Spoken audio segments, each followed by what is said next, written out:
this another episode with me Arshurist video में हम बात करने वाले हैं that how to score 99 plus percentile in CAT being a BCom student and that too preparing for your CAT with your graduation. So we have Atharv Srivastav who have written CAT 2022.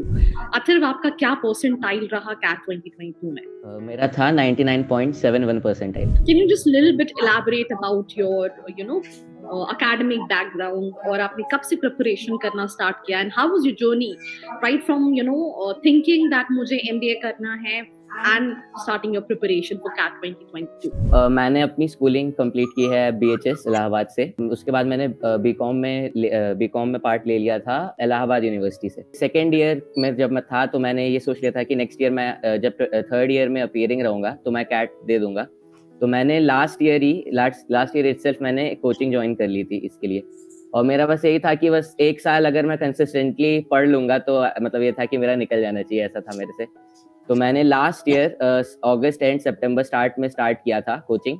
और starting में 5-6 महीने बस मतलब ऐसे अलग से कुछ नहीं पढ़ता था. बस ये था कि मैं कोचिंग में बहुत मतलब डिसिप्लिन था, कोचिंग जाता था या जो भी वहाँ पे जो काम मिलता था वो बस करता था. ऐसा कुछ अलग से नहीं पढ़ाई की थी मैंने. और लास्ट में आते लास्ट 5-6 मंथ पहले मैं थोड़ा एक्स्ट्रा पढ़ना स्टार्ट किया था. जैसे मेरी थोड़ी इंग्लिश में नहीं स्कोर आ रहा था मॉक्स में, तो फिर मैंने इंग्लिश पे वर्क करना स्टार्ट किया था. मैंने वर्ड पावर मेड इजी किया था जिससे मुझे लग रहा था वोकैबुलरी पे मुझे हेल्प मिल सकती है.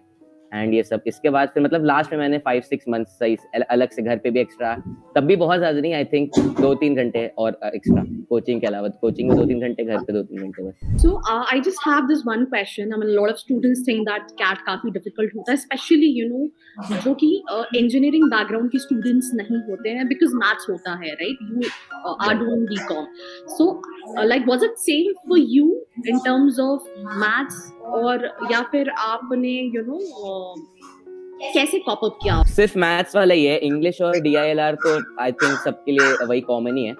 और मैथ्स कहने वाला है कि इंजीनियर्स को वो है, मतलब engineers of course engineers well versed ज्यादा रहते हैं मैथ के टॉपिक से.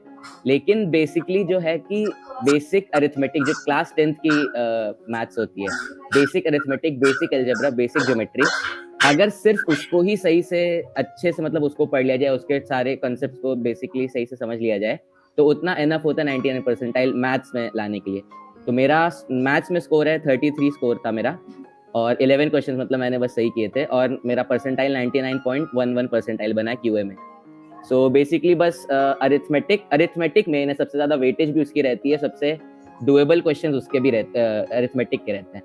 So basic arithmetic, basic algebra and basic geometry कर लेने से इजीली आप 11 to 12 क्वेश्चंस टारगेट कर सकते हैं कैट के पेपर मैथ्स के, जो कि एनफ है 99 percentile. How to manage your CAT preparation while pursuing your graduation because you have your college, वहाँ के एग्जाम्स, वहाँ के असाइनमेंट्स एंड उसके साथ साथ CAT जो कि खुद में ही थोड़ा सा टफ एग्जाम कहलाता है, राइट? अगर हम परसेंटेज की बात करें तो बहुत अच्छे कॉलेजेस में, IIMs जैसे कॉलेजेस में जाने के लिए इट्स लाइक 0.2%, 0.5% बच्चे ही जो हैं वो कहीं ना कहीं कर पाते हैं. तो I mean how you manage both the things parallelly? मेरा तो मुझे कॉलेज का बहुत ज्यादा काम नहीं रहता था, बट उसके अलावा भी मैंने बहुत ज्यादा नहीं, मतलब ये सब्जेक्ट ही ऐसे कि इंग्लिश और जैसे LRDI है उसमें ऐसा कुछ करना नहीं है कि बहुत ज्यादा आपको टाइम देने के. दिन में आपको 8-8 घंटे 10-10 घंटे पढ़ना है. द ओनली सब्जेक्ट मुझे लगता है जिसपे ज्यादा टाइम दे सकते हैं वो है QA ही है. QA में आप मैक्स टू मैक्स तब भी दिन में अगर 2 घंटा 1 घंटा 2 घंटा भी बस क्वेश्चंस लगा रहे हैं उतना मेरे ख्याल से एनफ है. और DILR और इंग्लिश के लिए आई थिंक जस्ट प्रैक्टिस ही है. तो अगर दिन में आप कहीं से भी निकाल के 2-3 घंटा भी निकाल पा रहे हैं तो उतना एनफ है. अगर आप 5-6 महीना पहले स्टार्ट कर देते हैं तो 2-3 घंटा भी बहुत है मेरे हिसाब से. मैंने प्रीवियस ईयर पेपर से सारी RCs, थोड़ा वेबसाइट है बोधी प्रेप से मैंने RCs की थी, बाकी थोड़ी कोचिंग की शीट्स थी, तो मैंने मेनली यही किया. डेली कितना टाइम देते थे फॉर योर प्रिपरेशन? स्टार्टिंग मतलब जैसे मैंने लास्ट ईयर अगस्त सितंबर में ज्वाइन किया था, तो मैं कहूँगा कि अराउंड मई तक तो मैं घर पे रेयरली पढ़ता था. खाली कोचिंग थी, तो कोचिंग की पर डे 2-3 घंटे की क्लास रहती थी। बट स्टार्टिंग में तो मैं नहीं किया था उतना, लेकिन एंड में जैसे मई जून जब स्टार्ट हुआ था, तब मैंने थोड़ा घर पे एक्स्ट्रा टाइम पढ़ने के लिए निकला। और ऐसा नहीं था कि 10-10 घंटे लगातार पढ़ता जा रहा हूँ, ऐसा कुछ। तो जो बहुत सारे स्टूडेंट्स हैं जो अगर हम बात करें नॉन इंजीनियरिंग बैकग्राउंड के हैं, जो सोचते हैं कि उन्हें कैट देना है, तो उनकी क्या स्ट्रैटेजी होनी चाहिए? कि मतलब जो बहुत ब्रिलियंट है एकेडमिक्स में, वही कहीं ना कहीं कैट निकाल सकते हैं, या फिर अगर आप सही से स्ट्रैटेजाइज करो तो अगर आप एक एवरेज स्टूडेंट भी हो तो भी आप काफी अच्छा स्कोर कर सकते हो? इसमें कोई भी ऐसी चीज नहीं है जो कि विद प्रैक्टिस नहीं की जा सकती। इंग्लिश भी है, वो भी आप जैसे प्रीवियस ईयर्स आप आरसीज लगाते जाएंगे तो ये समझ आता है कि क्वेश्चन में किस टाइप के ट्रैप्स हैं, क्वेश्चन सेटर किस टाइप की गलतियां मतलब किस टाइप में ट्रैप करना चाह रहे कि स्टूडेंट्स ऐसी गलती करें। तो वो जितना बाय प्रैक्टिस जितने ज्यादा क्वेश्चंस लगाएंगे उतना ज्यादा समझ में आता है। DILM में भी सेम है, जितने ज्यादा सेट सॉल्व करेंगे उतना ज्यादा समझ में आता है कि इस सेट को ऐसे सॉल्व करना चाहिए, सेट को इस टाइप के सेट्स का ये इस टाइप के सेट्स का इस तरह क्रैक होता है। अब QA तो ओनली प्रैक्टिस है, प्रैक्टिस करते जाइए, टाइम कम लगेगा, उसके बाद स्पीड बढ़ेगी। बेसिकली यही है, सिर्फ प्रैक्टिस वाला ही पेपर है। आई थिंक मॉक्स का कितना इम्पोर्टेंट रोल होता है कैट में अच्छा स्कोर करने के लिए? मॉक्स मेरे हिसाब से तो मॉक्स ही सबसे ज्यादा जरूरी है। एंड में आते आते तो पढ़ाई तो मेरे ख्याल से मैंने सिलेबस वाइज तो पढ़ाई मेरी हो गई थी कंप्लीट, मुझे लगता है जून जुलाई में हो गई थी। उसके बाद मैंने सिर्फ मॉक्स पे ध्यान दिया था।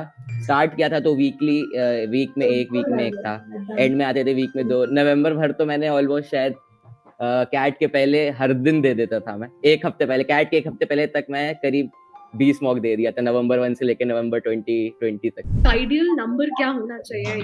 लेट्स से आप राइट फ्रॉम, जैसे आपने बताया that you started your preparation from August, right, which is like एक साल से पहले ही आपने एक साल से ज्यादा प्रिपेयर किया your examination, right?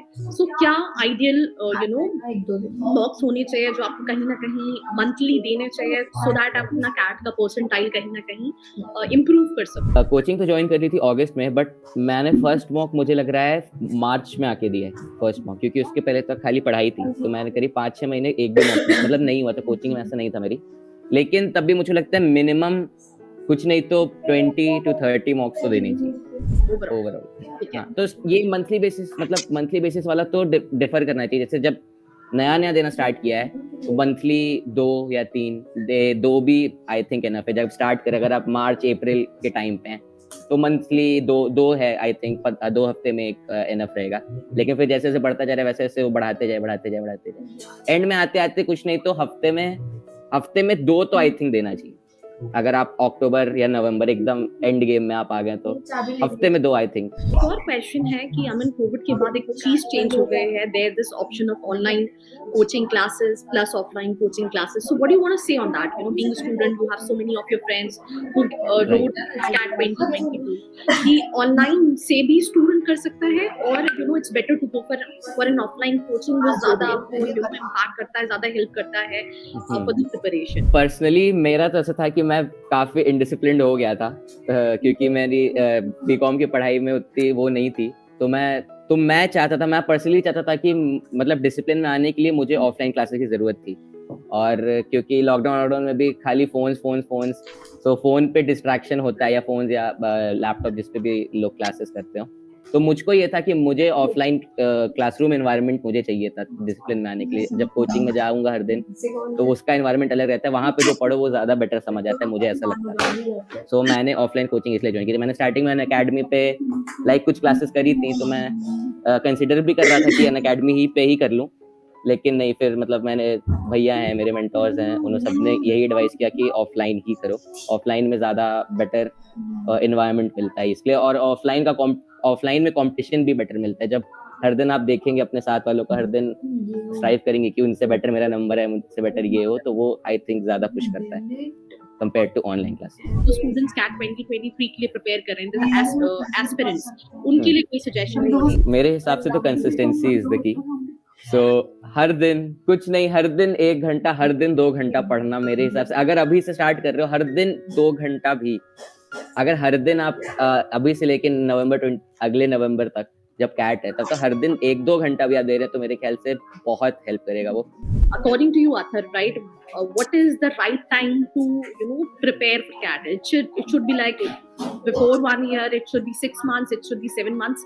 As per your preparation, you know, आपने जैसे start किया, आपके और भी friends होंगे, so what do you want to say on that? तो मेरे हिसाब से तो द अर्लियर द बेटर वाला सीन है। जितना पहले आप स्टार्ट करोगे आपको उतना फायदा होगा।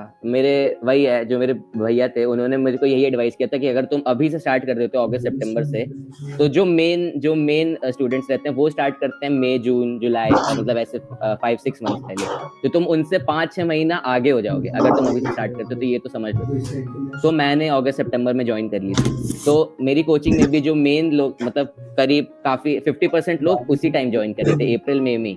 तो जब वो ज्वाइन कर रहे थे, जब वो स्टार्ट कर रहे थे पढ़ना, तब तक मेरा ऑलमोस्ट 80-85% सिलेबस हो गया।